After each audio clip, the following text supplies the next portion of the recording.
Donc, Hildut et Marie-Laure de Parcevaux, nous habitons à Saint-Renan, près de Brest, et nous avons 4 enfants, aucun religieux, aucun marié. L'aîné va avoir 17 ans.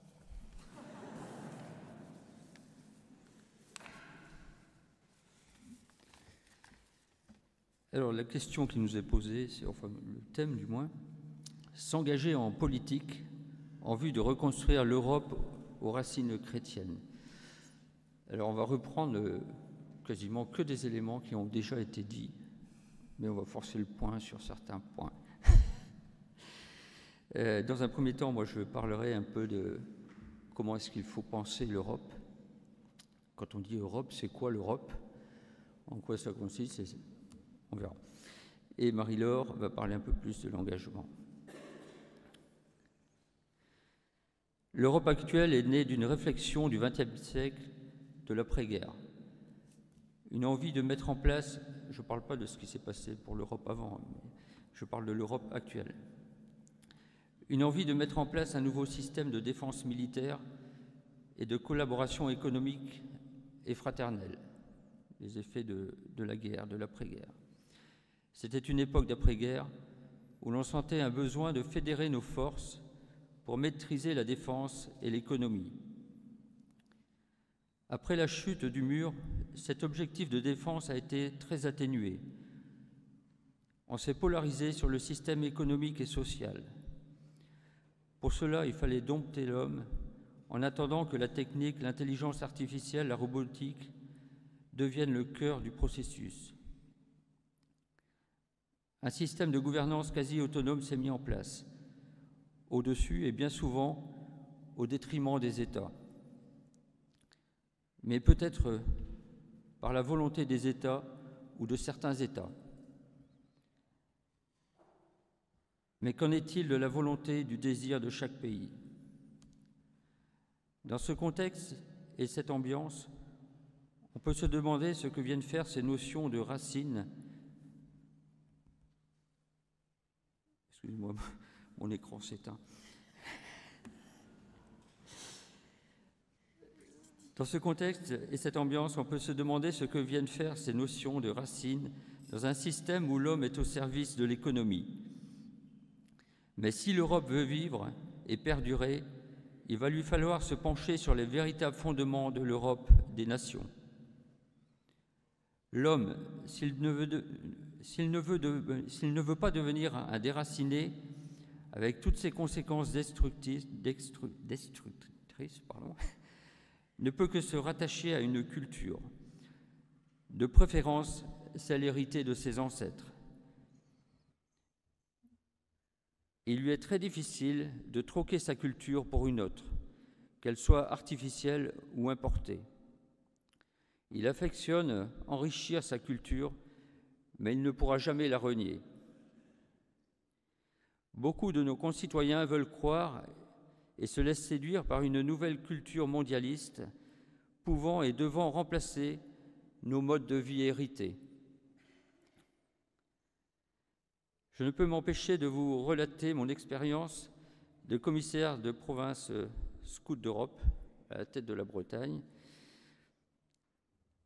Durant 7 ans, j'étais commissaire de province et j'ai aussi été élu à l'Union internationale des scouts d'Europe au niveau européen en tant que breton.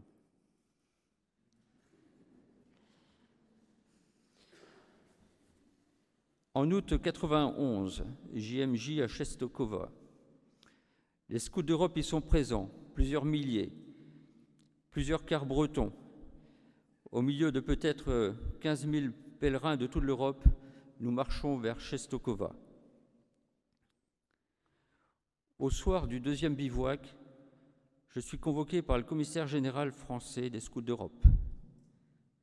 Dans une grande colère, il me demande la suppression immédiate de tous les drapeaux bretons flottant sur la colonne. Il ne veut plus entendre le son de la bombarde au réveil du matin ou dans la journée. Son explication me sidère. Il m'explique que le mur est tombé il y a quelques mois Nous sommes désormais un seul peuple. Les identités régionales, c'est fini. Il n'est pas question de reconstruire des murs. Il m'accuse de vouloir reconstruire des murs. Nous pensons et nous devons désormais vivre un seul et même idéal. J'obéis au chef. Et tant bien que mal, je demande aux Bretons d'obéir. Mais je ne les convainc pas d'adhérer aux idées du chef. Le lendemain, la colonne repart avec toutes les hampes de 3 ou 4 mètres, élevées, érigées, dépourvues de leur étendard. On a remplacé les grands pavillons bretons par des petits pavillons de 10 cm. Beaucoup sont intrigués ou amusés, mais cela nous rapproche des Wallons, des Flamands, des Corses, des Piémontais et de toutes les autres cultures, avec qui nous apprécions la confrontation et le partage. On s'est tu, les bombardes se sont tus, on a mangé secrètement nos crêpes.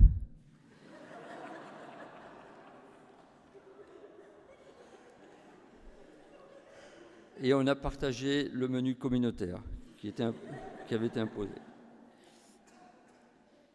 C'est un menu européen, consensuel.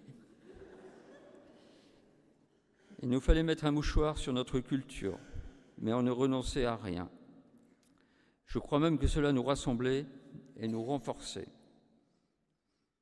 Et renforçait notre entité. En septembre 91, donc après l'été, ce commissaire général est intervenu au week-end des commissaires pour nous expliquer qu'il était nécessaire d'anéantir les particularités ou les identités régionales au profit d'une Europe unifiée qui respirait par 2 poumons, l'Est et l'Ouest. Conformément à l'euphorie de l'époque, il fallait développer une culture européenne.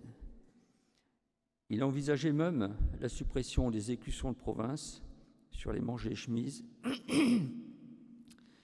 et évidemment le redécoupage des provinces en zones géographiques. Il y en a qui ont repris l'idée, qui étaient soi-disant mieux adaptées aux effectifs et qui n'avaient plus d'intérêt. Au-dessus de la France, au-dessus de l'Union, de la Fédération du scoutisme européen, vous avez l'Union internationale. C'est une fédération du scoutisme européen qui réunit ses représentants élus, français, belges, italiens, espagnols et allemands, une fois par an.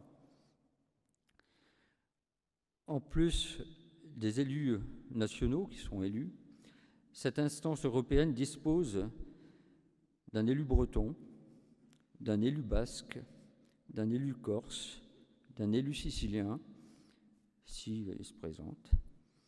Cette particularité, qui ne plaisait pas du tout à l'époque, était une idée géniale de Périg et Lizig Géraud-Kéraod quand ils ont créé cette union internationale. Ils étaient tous les deux grands partisans, ils étaient de culture bretonne, on va dire, même s'ils n'ont pas toujours vécu en Bretagne. Ils étaient grands partisans d'une Europe de culture. Pardon. Ils ont, dès l'origine, intégré dans leur constitution, la constitution de la Fédération, un article 3.2.5, que je vous cite.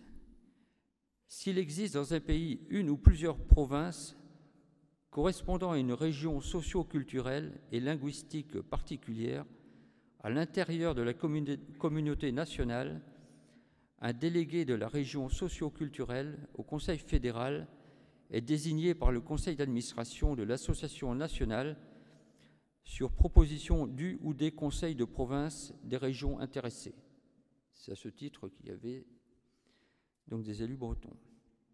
Un élu breton. Au Conseil fédéral de Madrid, en 1994, la France faisait le forcing pour faire supprimer cet article, toujours dans le même esprit. Mais petit à petit, les esprits ont évolué, vraisemblablement sous l'influence de Jean-Paul II. 2 ans plus tard, ce même commissaire général, défendait les particularités culturelles comme richesse et fondement de l'Europe.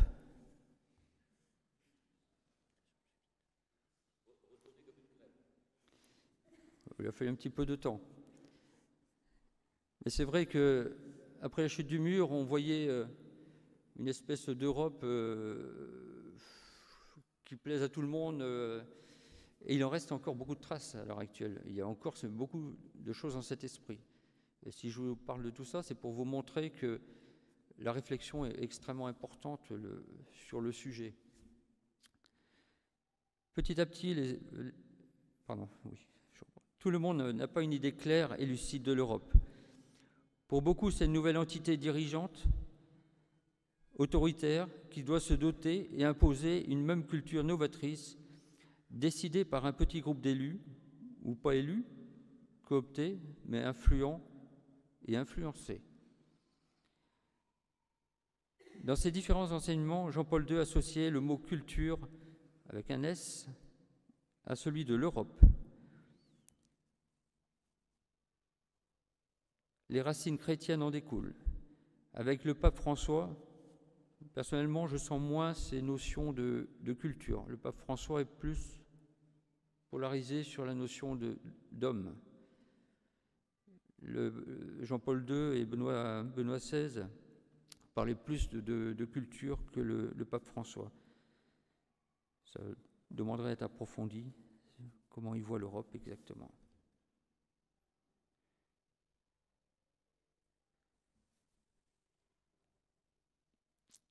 L'Europe, ce n'est pas un nouveau pays. Tout comme un pays n'est pas composé d'une unité culturelle, l'Europe fédère des peuples aux cultures différentes. L'État fédère des régions aux cultures différentes. Les régions fédèrent des communes de cultures différentes. Les communes fédèrent des secteurs citadins ou agricoles différents, avec au cœur de ces secteurs des familles disposant chacune de sa propre culture familiale et ancestrale. Et on le sait, la culture familiale est la source de tout et donc de l'Europe. Le cœur de l'Europe bat au sein de vos familles. Le monde de pensée de l'Europe doit reposer sur le respect des cultures familiales. Et là, je rejoins Annie Laurent qui parlait de respect hier soir, ça m'a beaucoup plu.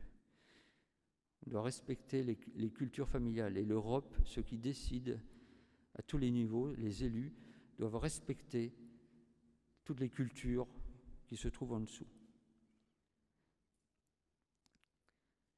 Le cœur de l'Europe bat dans les familles européennes. Si ce n'est ainsi, l'Europe souffrira et disparaîtra. La politique européenne doit être au service de la famille. Chaque objectif, chaque décision sociale, économique, militaire doit être prise dans le respect et pour le bien des familles. Pour inventer un nouveau système, pas pour inventer un nouveau système. Il a fallu des siècles pour peaufiner nos cultures familiales et régionales. Ce n'est pas la peine de repartir à zéro ou tester de nouvelles alternatives.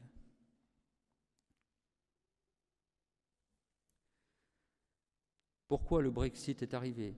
Pourquoi l'Italie pourrait quitter l'Europe? Pourquoi la Pologne pose tant de soucis à l'Europe? Je ne pense pas que ce soit pour des questions purement financières. C'est peut-être parce qu'ils ne se sentent pas respectés dans leur culture. On leur impose des modèles de pensée voulus par des décideurs économiques, mais rejetés par les familles. Il faut revenir au cœur de l'Europe qui bat dans chaque famille. Le 10 mai dernier, Viktor Orban, Premier ministre hongrois, disait « L'ère de la démocratie libérale est arrivée à son terme. Elle s'est avérée incapable de protéger la dignité de l'homme. Elle est incapable de lui donner la liberté Elle ne peut plus les garantir la sécurité physique et ne peut même plus défendre la culture chrétienne. Premier ministre hongrois. À Saint-Jacques-de-Compostelle, Jean-Paul II disait « L'Europe est unie car en plus de son origine commune, elle possède des valeurs humaines et chrétiennes identiques, comme la dignité de la personne humaine, le sens profond de la justice et de la liberté, l'application au travail, l'esprit d'initiative, l'amour de la famille, le respect de la vie, la tolérance et le désir de coopération et de paix, toutes ces valeurs qui les caractérisent. Si l'Europe veut être fidèle à elle-même, il faut qu'elle sache rassembler toutes les forces vives de ce continent en respectant le caractère original de chaque région, mais en retrouvant dans ses racines un esprit commun.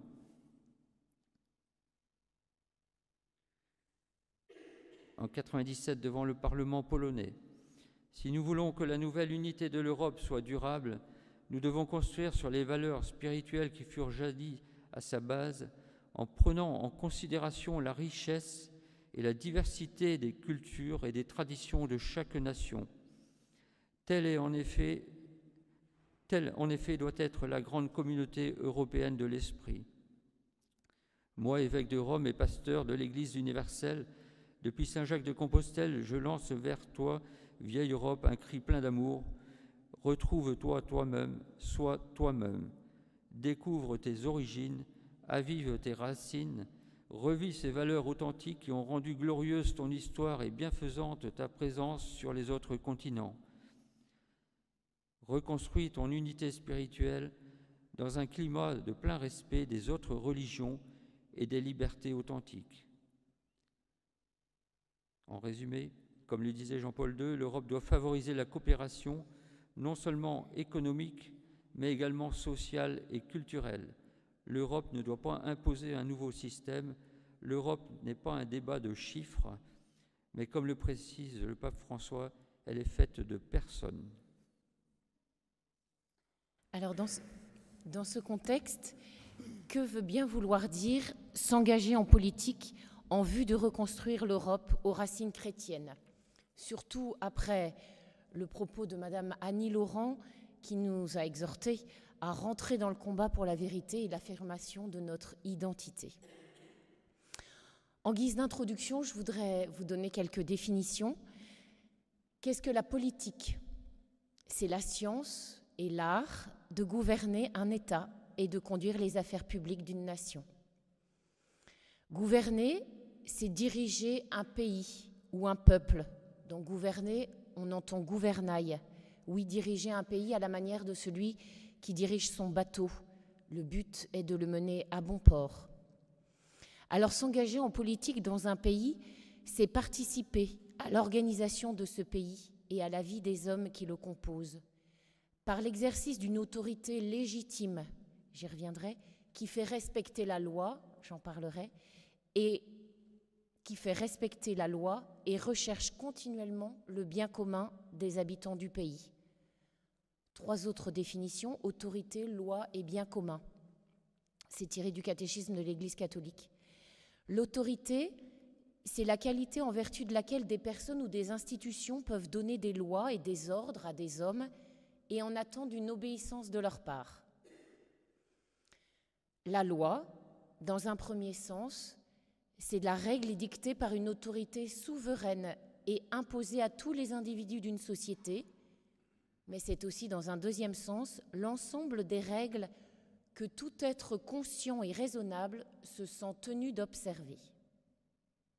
Enfin, le bien commun, tiré du catéchisme de l'Église catholique, enfin la définition, ensemble des conditions sociales qui permettent tant au groupe qu'à chacun de ses membres d'atteindre leur perfection d'une façon plus totale et plus aisée. Le bien commun intéresse la vie de tous. Il est toujours orienté vers le progrès des personnes. Il a pour base la vérité. Il s'édifie dans la justice et il est vivifié par l'amour. Mon propos comportera 3 points. Un point sur la loi, c'est une évidence. un point sur le gouvernement, l'art de gouverner, et mon troisième point sera quel peut être notre engagement personnel. La loi d'abord. De toutes les lois connues, la loi divine inscrite dans le Décalogue est première. C'est la base intangible de toute législation humaine, et ce, dans n'importe quel système de gouvernement. Toute loi établie par une autorité humaine a des limites. Un gouvernement ne peut pas édicter n'importe quelle loi sous le seul prétexte qu'une partie de la population le veut, le souhaite ou le réclame. Les lois établies par les hommes ont des limites précises que l'on ne peut franchir sous peine d'aliéner l'homme. Ces limites sont fixées par le Décalogue. Et Jean-Paul II, dans Mémoire et Identité, explique ce qu'est le Décalogue. 10 paroles, 10 principes de conduite sans lesquels aucune nation ne peut se réaliser.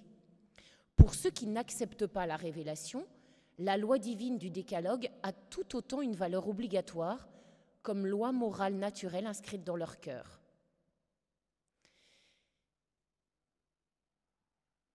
Cette loi vient de Dieu et protège les biens fondamentaux de l'homme, contrairement à la charia, où le Dieu des musulmans pense le permis et le défendu indépendamment du bien et du mal. C'est ce que nous rappelait Annie Laurent. Tandis que dans le Décalogue, cette loi protège et est en vue du bien de l'homme. Et Jean-Paul II, de poursuivre, si l'on met en doute cette loi, le vivre ensemble humain devient impossible et l'existence morale même de l'homme est mise en péril. En 2002, l'Église, par la voix du cardinal Joseph Ratzinger, alors préfet de la Congrégation pour la doctrine de la foi, dressait dans une note doctrinale concernant certaines questions sur l'engagement et le comportement des catholiques dans la vie politique, une liste de principes éthiques qui ne sont pas négociables. Vous en avez tous entendu parler. Ces points non négociables doivent éclairer et encadrer l'action des chrétiens en politique. Je les cite parce qu'on ne les connaît pas tous. Il y en a certains qui sont évidents. La protection de la vie, la défense de la famille fondée sur le mariage homme-femme, la liberté d'éducation, la protection sociale des mineurs, la libération des victimes des formes modernes d'esclavage, une économie au service de la personne et du bien commun dans le respect de la justice sociale et la paix. S'engager en politique, c'est donc faire respecter une loi, encore faut-il qu'elle soit bonne. Deuxième point, le gouvernement, l'art de gouverner.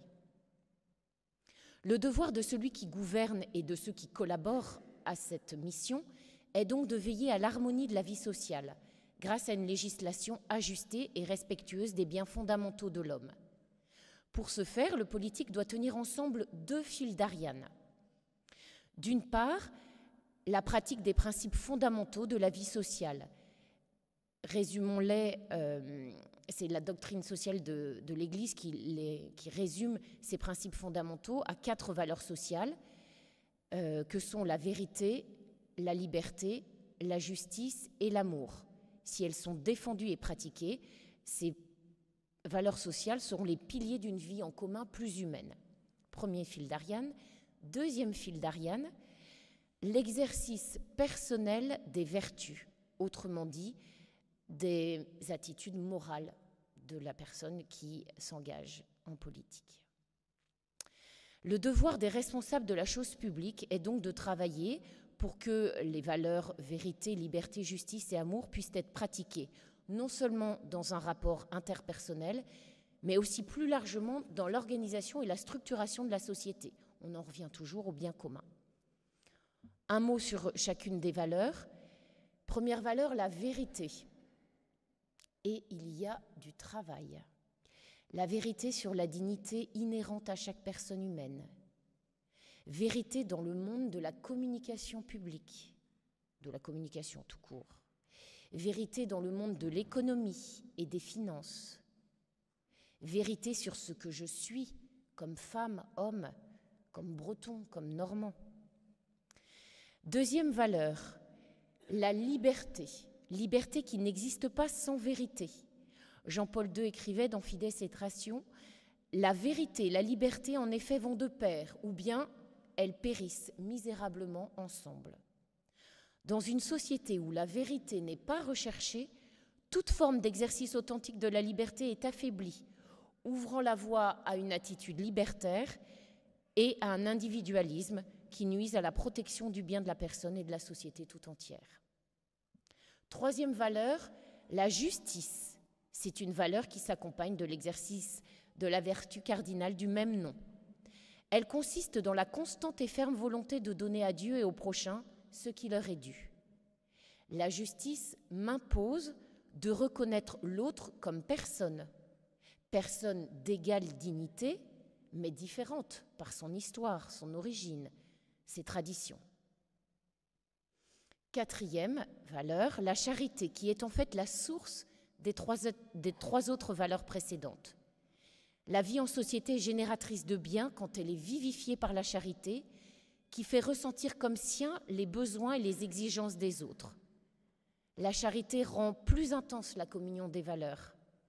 Elle tire richesse des rencontres et des différences, et elle permet une plus grande sollicitude pour les nécessités matérielles. Alors, troisième point, quel peut être notre engagement personnel ? L'engagement social et politique des catholiques n'est pas une option. Il comporte même un certain nombre de devoirs que je classerai en 4 niveaux, que j'ai choisis, selon leur degré non pas d'importance, mais de visibilité. Premier niveau d'engagement, premier devoir civique, pratiquer un certain nombre de petites vertus qui, sans faire de bruit, rendent les relations entre les hommes moins orageuses. Ces petites vertus sont celles qui rendent la vie quotidienne et familiale supportable et même agréable. Déclinons-les concrètement. La vertu d'exactitude et de sincérité au moment de payer ses impôts. La vertu de diligence dans le devoir d'État, la tenue du courrier à jour. La vertu d'effacement et de courtoisie pour respecter le code de la route en toutes circonstances. La vertu de bonne humeur et de bon humour aussi pour désamorcer les conflits ou les discussions tendues autour de la table. La vertu d'enthousiasme pour aller voter, même quand il fait très beau le dimanche du scrutin et qu'on a prévu un pique-nique entre amis, loin du bureau de vote. La vertu d'économie dans l'utilisation des affaires d'autrui, des outils du boulot, du bureau, en rendant en état ce qui a été emprunté. La vertu de gratitude pour donner sans compter et donc être prêt à défendre son pays. La vertu de discrétion pour écouter et demeurer auprès de mon prochain quand il a besoin de moi. La vertu de patience et de persévérance dans les contrariétés, les échecs et les déceptions. La vertu de bienveillance pour être disponible aux parents âgés, à l'adolescent rebelle et ingrat. Oui, la famille est le premier terrain de jeu dans l'apprentissage pratique des vertus civiques et de l'engagement. Deuxième niveau d'engagement, contribuer avec les pouvoirs publics au bien commun. C'est ce que dit clairement le Concile Vatican II dans Christi Fideles Laici au numéro 42, qui a été déjà évoqué, il me semble, au début de la session. Les fidèles laïcs ne peuvent absolument pas renoncer à la participation à la politique, à savoir à l'action multiforme, économique, sociale, législative, administrative, culturelle, qui a pour but de promouvoir organiquement et par les institutions le bien commun. Fin de citation. En accomplissant leurs devoirs civils normaux, guidés par leur conscience chrétienne, les fidèles réalisent aussi la tâche qui leur est propre d'animer chrétiennement l'ordre temporel, tout en respectant la légitime autorité et en coopérant avec les autres citoyens selon leurs compétences spécifiques et sous leurs propres responsabilités. C'est la force, et ça a été évoqué en nombreuses reprises, des corps intermédiaires, des initiatives privées, des conseils municipaux, des associations où tant de catholiques sont attendus, mais où peu répondent présents. Pourquoi? Par négligence. Oh, après tout, j'y suis pour rien. Ou par paresse. Ah, pour une fois que je peux profiter de mon temps libre, je viens juste d'être à la retraite. Par fausse humilité. Je vois vraiment pas ce que je pourrais apporter. Je suis pas compétent. 4 domaines ont particulièrement besoin de la présence active et urgente des catholiques. Le domaine de l'éducation et de l'enseignement, le domaine de la culture et de l'art, les médias et la politique. Franchement, posons-nous la question. Est-ce que dans nos familles chrétiennes, nous parlons positivement de ces 4 domaines comme des lieux possibles, comme des lieux professionnels potentiels pour nos enfants? Comment réagissons-nous si notre fille nous annonce qu'elle rentre dans une école de danse ou de calligraphie ou dans un conservatoire ou au conservatoire? Comment réagissons-nous si notre fille s'engage dans un métier d'éducateur ou d'enseignant? Si notre enfant se lance dans le journalisme, ces formations ne sont pas toujours très prisées, contrairement aux écoles d'ingénieurs et de commerce. Et pourtant, que de lieux à investir et à évangéliser. Je ne résiste pas au plaisir de vous lire un extrait de ce petit livre absolument savoureux, Tarek, une chance pour la France, écrit par Jean-François Chemin. Jean-François Chemin, il a écrit Kiffe la France en 2011, vous en avez peut-être entendu parler. C'est un diplômé de l'IEP de Paris, il est agrégé et docteur en histoire, et après plusieurs années comme consultant international et comme cadre dirigeant dans un grand groupe industriel français, il a décidé d'enseigner l'histoire, la géographie et l'éducation civique dans un collège de ZEP. Et Tarek est un de ses élèves. Et voici ce qu'il dit à propos d'une inspection qu'il a subie en tant que professeur. Aujourd'hui, je suis dans mes petits souliers car je suis inspectée. J'ai préparé un cours parfait, un cours Potemkin, le cours que tous les inspectés font pour satisfaire l'inspectrice. J'utilise d'emblée le féminin car toute matière confondue, je ne connais que des inspectrices. Tout se passe au mieux, la classe de Tarek joue parfaitement le jeu, les élèves sont toujours bien dans ces moments-là. Ensuite vient le débriefing. L'inspectrice est amène, charmante. Soucieuse de me mettre à l'aise, elle commence par cette question. « Mais que faites-vous donc encore ici? Vous pourriez prétendre à bien mieux. Vous avez pensé aux classes préparatoires aux grandes écoles? À l'université ?» Je reste sans voix. Comment lui expliquer que mon truc à moi, ce n'est pas la carrière, mais Tarek et la France? Ensuite, on fait le bilan.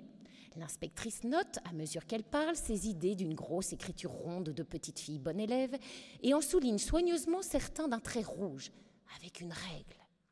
On passe du temps sur les 3 côtés de mon triangle pédagogique. Pour la culture personnelle, je suis au top. Pour la relation avec les élèves aussi, on voit qu'ils m'aiment et qu'ils ont confiance en moi. Ça pêche par contre du côté didactique, c'est-à-dire que je ne sais pas toujours mettre les choses à la portée de tout le monde. Elle doit avoir raison, l'inspectrice, au regard de certaines réponses trouvées dans des copies, comme celle-ci, en classe de 3e. Question sur les repères d'histoire. Question. Que s'est-il passé en 52 avant Jésus-Christ? Réponse d'une élève, la découverte de la France. Elle me donne en exemple une jeune collègue fraîchement certifiée qui fait travailler ses élèves sur des petites fiches comportant des textes à trous qu'ils doivent remplir. On est loin certes des happenings de mes cours qui les font souvent ressembler à la scène d'un théâtre shakespearien. L'enseignement est un métier humain. Face aux élèves, on est un homme, une femme, tout nu. Les élèves se fichent de qui on est, un ex-major de Normal Sup ou le cousin du ministre. Ce qui les intéresse, c'est ce qu'on est. On les intéresse ou non, on se fait respecter ou non, ils nous aiment ou non. On a besoin, dans l'éducation, on y a besoin d'hommes au sens d'être humain, et c'est encore plus vrai en banlieue. Pour réussir dans ce métier, il faut être soi-même en liberté, en vérité, avec ses qualités et ses défauts, ses forces et ses faiblesses, ses idées et ses croyances, ses enthousiasmes et ses colères, j'y reviendrai. C'était la page publicité sur l'enseignement. Troisième niveau d'engagement. Vous vous rappelez, il y en a 4, donc j'arrive au bout. Face au relativisme qui tend à faire croire, en s'appuyant de façon trompeuse sur la valeur de la tolérance, donc face au relativisme qui tend à faire croire qu'il n'existe pas une norme morale enracinée dans la nature même de l'homme, le citoyen catholique doit réveiller la conscience du législateur pour lui rappeler le sens profond de la vie humaine. Car quand le bien intégral de la personne humaine est remis en question, c'est l'essence même de l'ordre moral, le gros mot, qui est en jeu.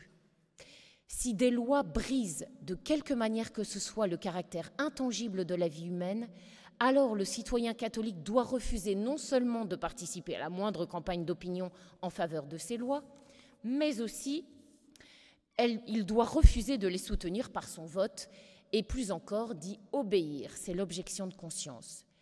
Le catéchisme de l'Église catholique au numéro 2242 dit « Le refus d'obéissance aux autorités civiles, lorsque leurs exigences sont contraires à celles de la conscience droite, trouve sa justification dans la distinction entre le service de Dieu et le service de la communauté politique. » Je ne redis pas les 2 phrases que vous avez entendues plusieurs fois. « Rendez à César ce qui est à César, à Dieu ce qui est à Dieu. » Et il faut obéir à Dieu plutôt qu'aux hommes.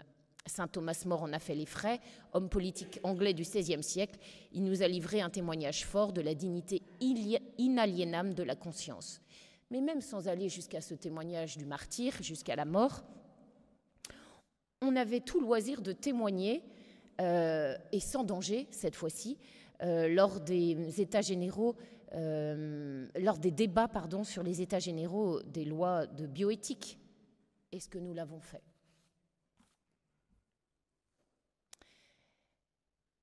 Quatrième niveau d'engagement.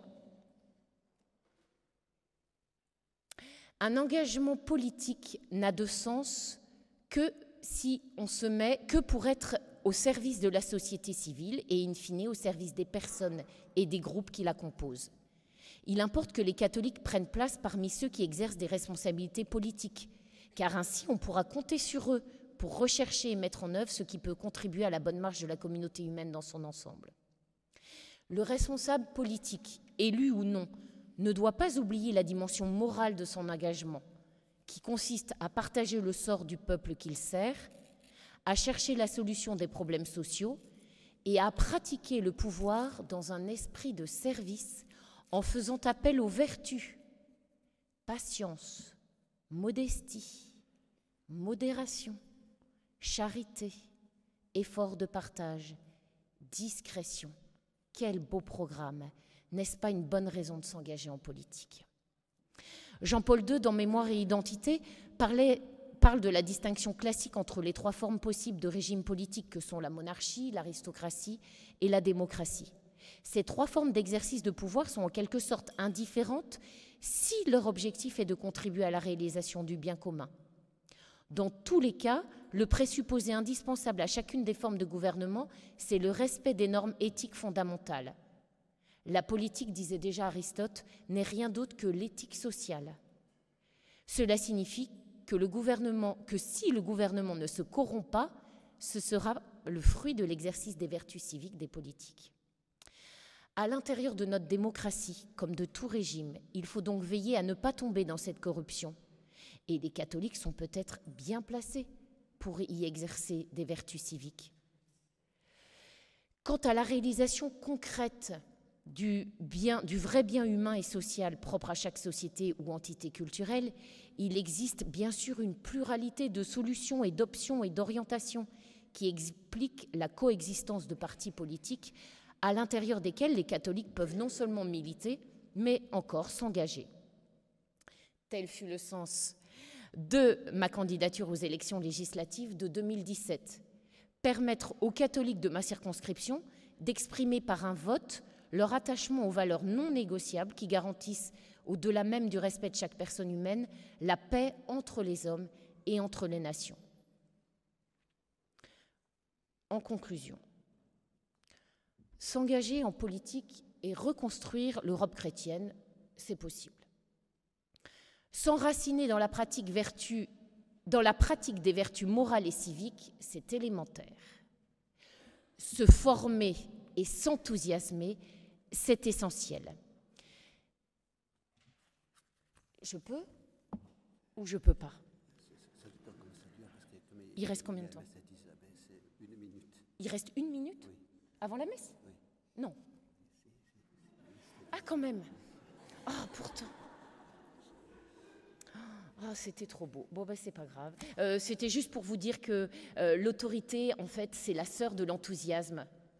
Voilà, et qui, sans enthousiasme, eh bien, on bouge pas les foules. Bon, voilà, c'était nul parce que c'était beaucoup mieux écrit. Voilà, ce que je voulais vous dire, c'est qu'il ne faut jamais perdre de vue en 30 secondes que l'Europe commence à la maison et que l'engagement politique naît dans la famille, cellule de base de la société, du pays et de l'Europe. Ainsi soit.